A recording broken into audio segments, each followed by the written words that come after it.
지금 밖에 보니까 너무 그 꽃이 아름답고 나무도 이미 초록색이 되었어요.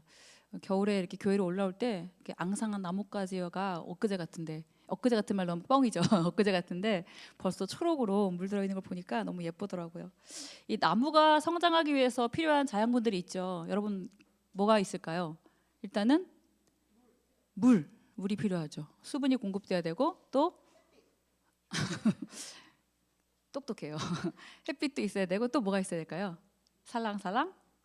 네, 바람도 좀 불어야겠죠. 물론 이제 세 가지가 기본적으로 필요한데 더 중요한 것이 있습니다. 그 나무를 더 잘 자라게 할 수 있는 거름이 또 필요하죠. 거름. 거름하면은 뭐 사람이나 동물의 그 거시기가 변이 가장 중요한 그 거름의 요소로 사용되는데요. 그 거름이 이제 유익해요. 왜냐하면 거름을 왜 쓰냐면은 잡초가 막 자라는 것을 막아준대요. 그리고 수분이 밖으로 빠져나가지 않게 거름이 딱 잡아줘가지고 그 수분을 또 충분하게 나무에 공급해 준다고 합니다. 많은 비바람에 막 쓸려서 흙이 이렇게 무너지고 넘어가는 것을 방지하기도 하고요. 또 흙 자체를 보호하기도 하는 게 바로 거름이라고 합니다. 그 흙 속에 살고 있는 박테리아나 그 균들 그런 것들이 이제 엄청난 분해 작용을 통해서 근데 흙 자체는 사실상 영양분이 거의 없어요. 그런 것들 덕분에 이제 흙이 어떤 영향을 갖게 되는 것이죠. 그래서 그 거름이 그렇게 중요하다. 그 식물 성장에 아주 그 밀접한 균이 있는데 그것이 바로 마이코라이자 균인데요. 그게 균근이라고 합니다. 그래서 식물의 이렇게 잔 뿌리에다가 막 집을 지어요. 걔네들이 그 박테리아들이 집을 짓고 그 집을 지으니까 식물 입장에서는 뭔가 거추장스럽고 불편하고 안 좋은 것들이 붙어 있다라고 보지만 그 뿌리 주변에 있는 그 유기물들을 전부 다 분해해 가지고 그것을 영양분으로 바꾼대요. 그래서 이 식물이 그 영양분을 잘 흡수해서 그 뿌리로 쫙 받아들여 가지고 나무가 잘 자라게 만든다고 하죠. 그래서 숲에 보시면요. 한 사방 1m 정도 안에 거기에 얼마나 많은 한 3억 마리의 선충류가 있고 그리고 한 250여 종의 진드기가 막 거기에 있는데 우리가 볼 때는 더럽고 너무 싫고 하지만 그 흙에 영양분을 줄 수 있는 아주 중요한 생물들이죠. 발 많이 달린 노래개들 있죠. 이렇게 막 징그러운 것들. 그리고 지렁이. 산에 보시면 촉촉한 땅에 지렁이 많이 나오잖아요. 근데 그런 지렁이들이 징그럽지만 그 식물을 자라게 하는 땅에는 아주 이로운 것이 바로 지렁이입니다. 지렁이가 이렇게 그 썩어가는 잔해를 막 먹고 이렇게 지나가는 그 통로, 그 지나가는 길을 통해서 바람과 또 공기가 유입되기도 해서 아주 식물이 자라겠는데 아주 좋은 성분이 되는 것이죠. 그래서 산성인 흙을 알칼리로 바꿔주는 그런 역할을 한다고 합니다. 그래서 지렁이가 많이 나오는 땅을 비옥하다라고 표현하기도 하죠. 그래서 그런 상황 속에서 우리가 봤을 때에 이 거름이라는 자체 요소가 지금 들어보니까 어때요? 좀 불편하고 좀 더럽죠. 네, 그런 것들이 그런데 식물을 잘 자라게 하는 아주 유익한 것들이라고 생각합니다. 가장 불필요해 보이는 것들이 우리 삶에도 있어요. 어쩌면 여러분들이 어떤 것이 가장 불필요해 보일까요? 내 인생에서 이것만은 필요 없을 것 같은 것들이 있어요. 소위 한 단어로 얘기하면 고난. 고난이 굳이 우리 삶에 필요할까? 여러분들 삶에 고난이 없으면 좋을 텐데 왜 그렇게 우리에게 고난이 있을까? 마치 식물을 잘 자라게 할 때 필요한 것이 거름이듯이 우리 인생이 바로 잘 성장하기 위해서는 바로 이런 고난이 필요하다라는 것을 오늘 성경 곳곳에서 보여주고 있습니다. 창세기 31장에 보시면 야곱 이야기가 나와요. 야곱 잘 아시죠? 야곱 형이 누굽니까? 에서입니다. 에서 형한테 팥죽 한 그릇에 장자권을 다 이렇게 팔고 받고 그리고서 나중에는 도망가죠. 도망가서 외삼촌 집에 도망을 가게 돼요. 외삼촌 집에서 아주 수년간 고생합니다. 근데 외삼촌이 참 좋은 사람이면 좋겠는데 이 야곱도 형을 속여서 그 팥죽 한 그릇에 장자권을 받았잖아요. 근데 알고 보니까 외삼촌은 더 고약해요. 야곱보다 훨씬 고약하게 아주 꾀가 많아가지고 이 야곱을 속입니다. 그런데 여기 보시면 31장에 보시면 야곱이 이렇게 말해요. 하나님이 내 고난과 내 손의 수고를 보시고 어젯밤에 외삼촌을 책망하셨다. 야곱의 고난과 그 손의 수고를 보시고 야곱도 참 엄청나게 막 좋고 대단한 인물은 아니지만 하나님이 어떤 걸 보셨습니까? 이 외삼촌이 야곱을 속여서 계속 일을 시키면서 급여 안 주고 계속 또 일 시키고 속이고 둘째 딸 좋아했는데 첫째 딸 먼저 넣어주고 막 이런 것들이 지금 굉장히 야곱에게는 고통스러운 일이었지만 하나님께서 다 보시고요 결국은 갚아주시는 것을 볼 수가 있죠. 야곱에게는 고난이었지만 결국은 그는 보상을 받았죠. 왜 그럴까요? 야곱이 바로 언약 속에 있는 사람이었기 때문이죠. 또 출애굽기 3장 4장에 보시면은요, 출애굽할 때 그 백성들이요, 그 백성들이 어떤 상황이냐면 애굽에서 고난 받는 것을 아시고 인도에 내셔서 그들을 적과 꿀이 흐르는 땅으로 인도하셨죠. 바로 고난을 통해서 그들은 어떤 걸 경험합니까? 구원을 경험하게 되는 것입니다. 또 신약으로 확 넘어오시면 어떻습니까? 예수님도 고난 받으셨죠. 예수님 고난은 정말로 가장 인간이 겪을 수 있는 고난 중에 가장 극악한 고난이죠.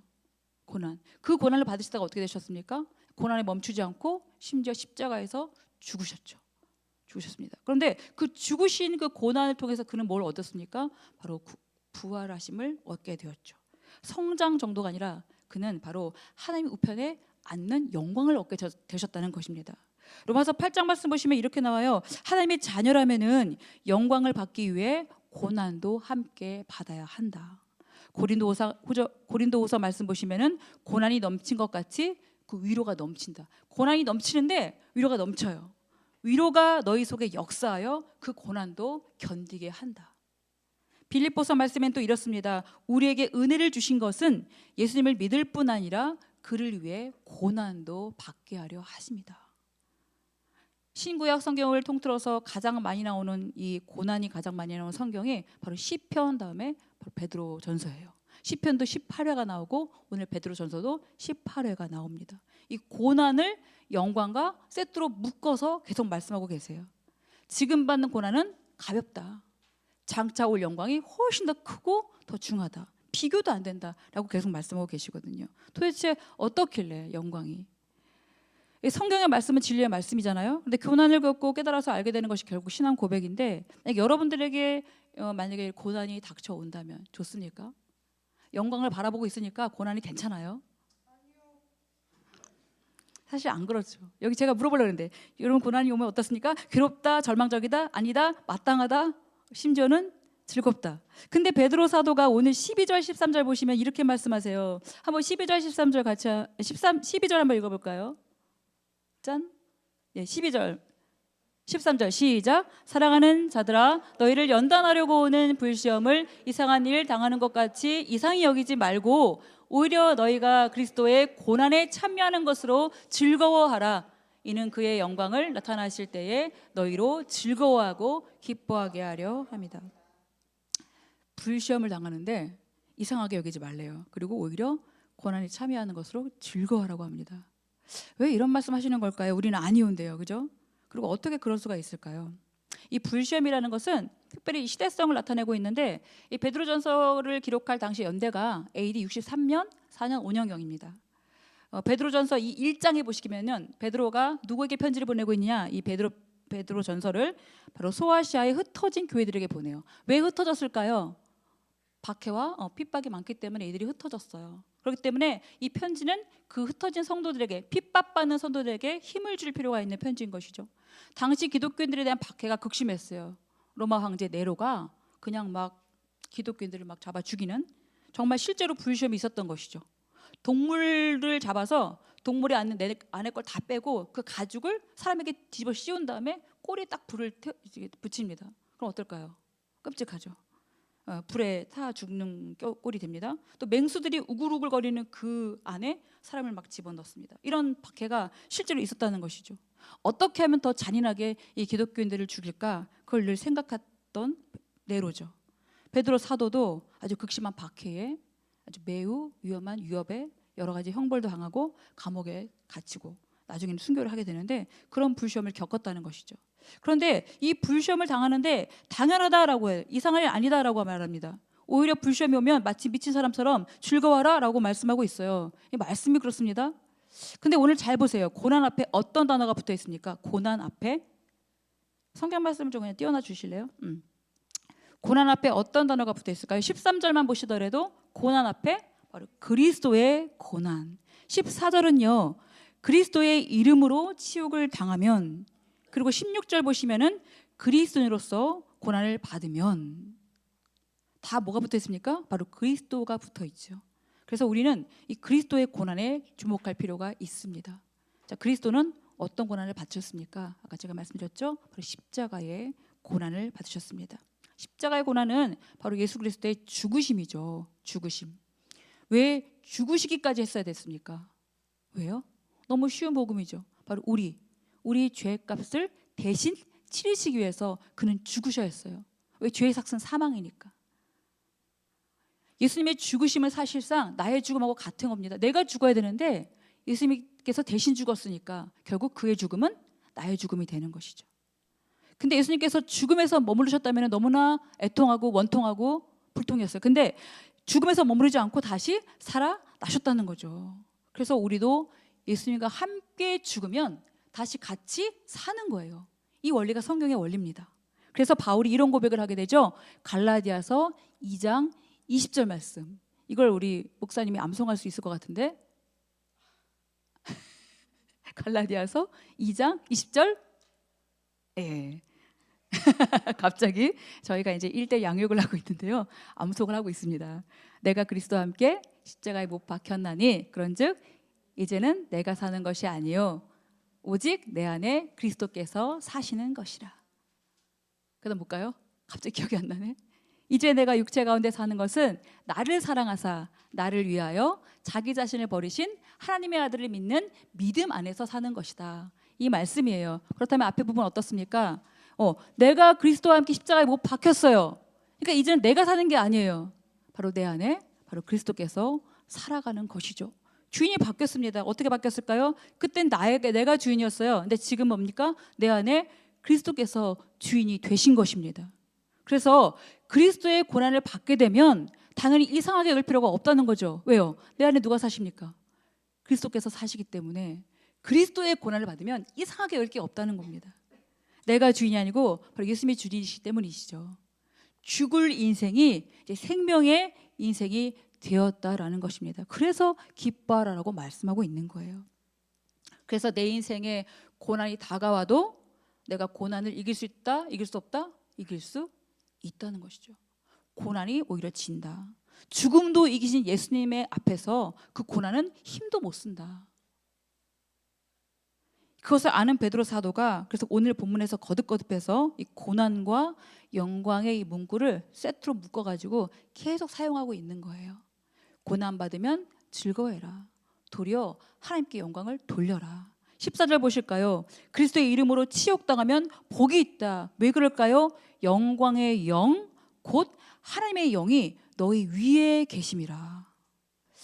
출애굽할 때 그 백성들의 수가 엄청 많았습니다. 얼마나 많았을까요?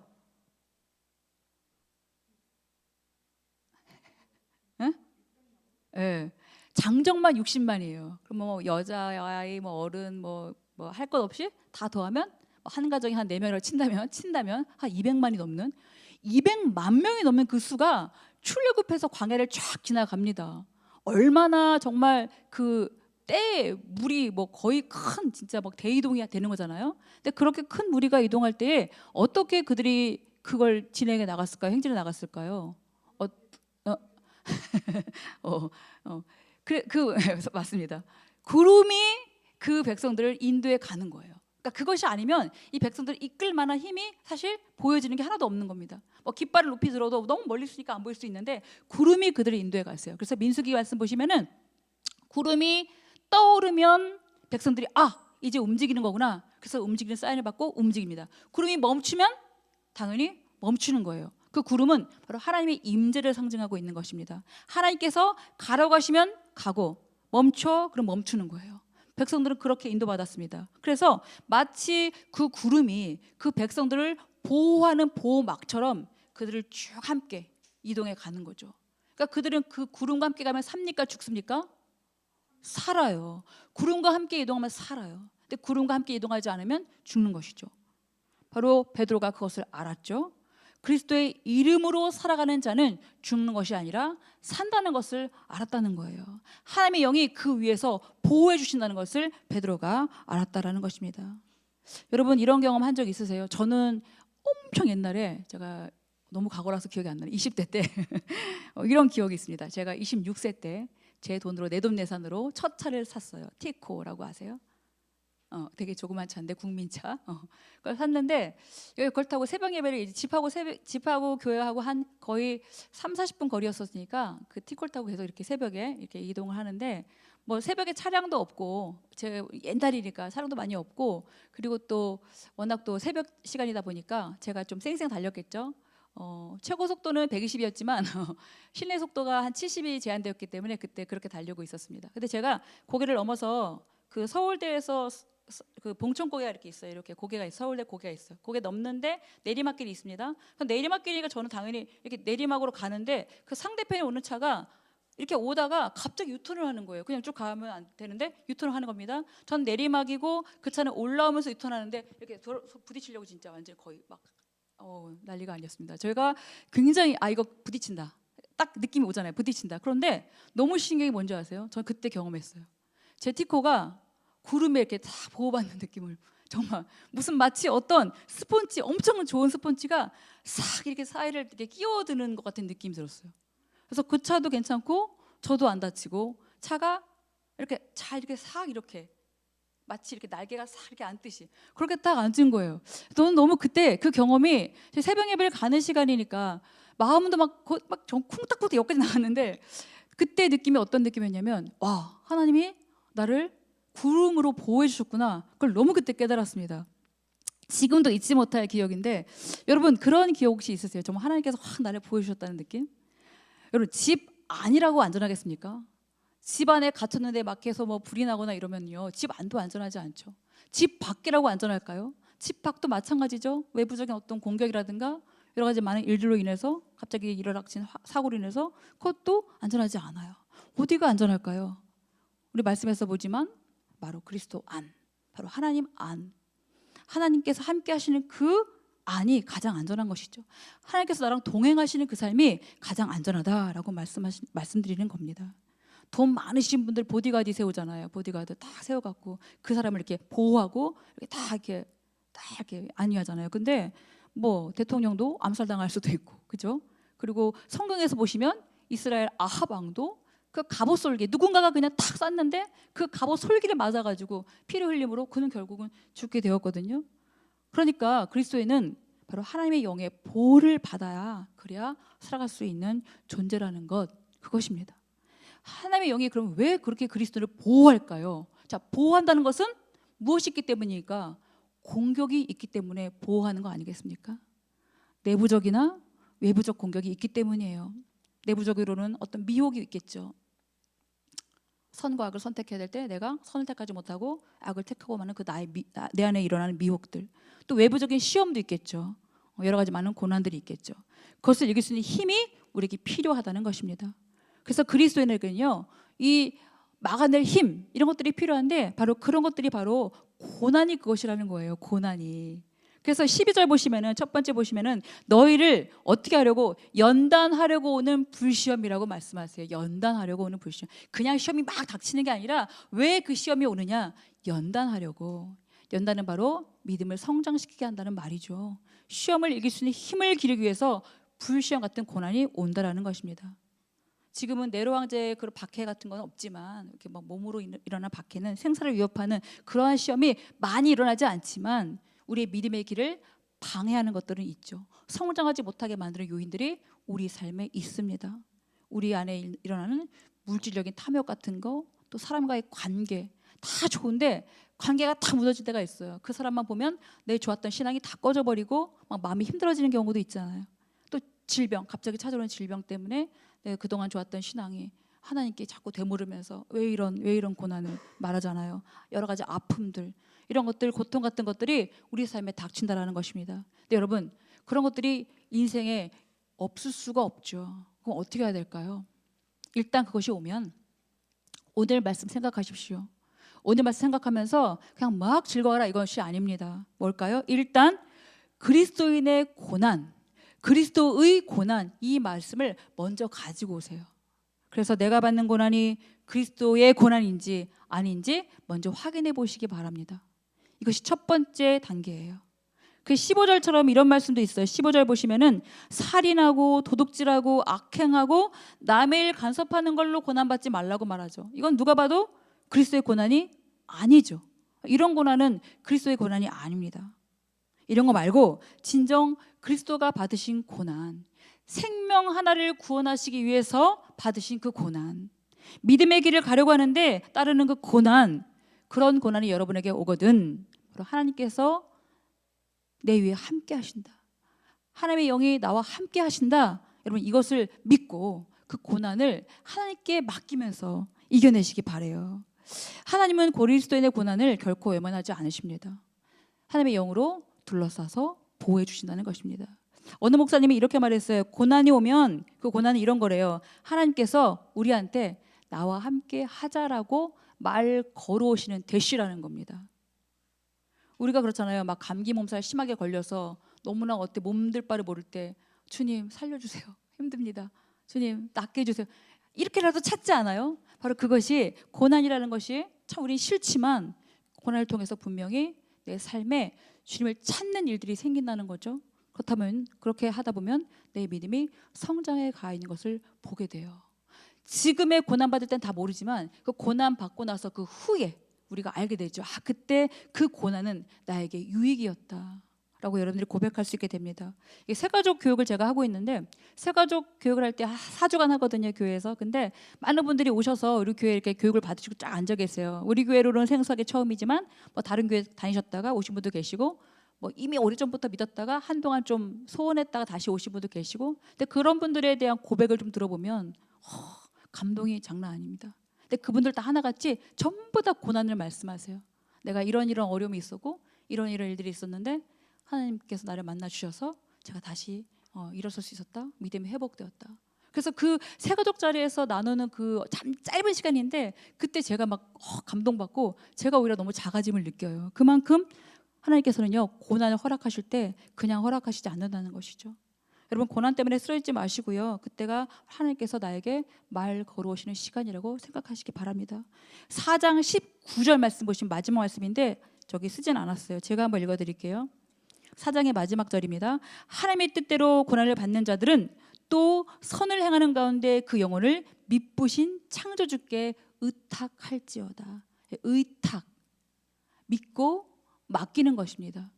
여러분들에게도 가장 소중한 게 있다면 그것이 물질이라면 믿고 맡길 곳이 있죠. 믿고 맡겨두죠. 그냥 막 이렇게 길에다 두지 않으시죠. 그것처럼 여러분들 하나님께 내 걸 맡기는 거죠. 의탁.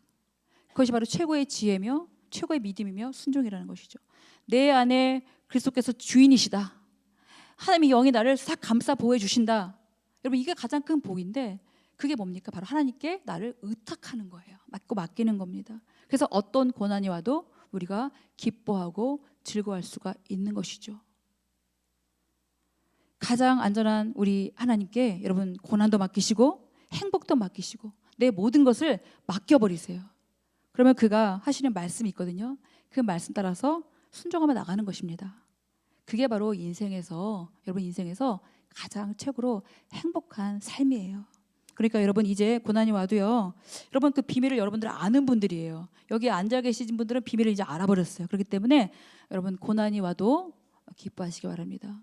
즐거워하시기 바랍니다. 세상이 알지 못하는 기쁨, 평안을 여러분에게 반드시 안겨주실 것입니다. 바로 고난 때문에 자라가는 여러분 되시기를 간절히 바랍니다. 우리 함께 같이 기도하겠습니다.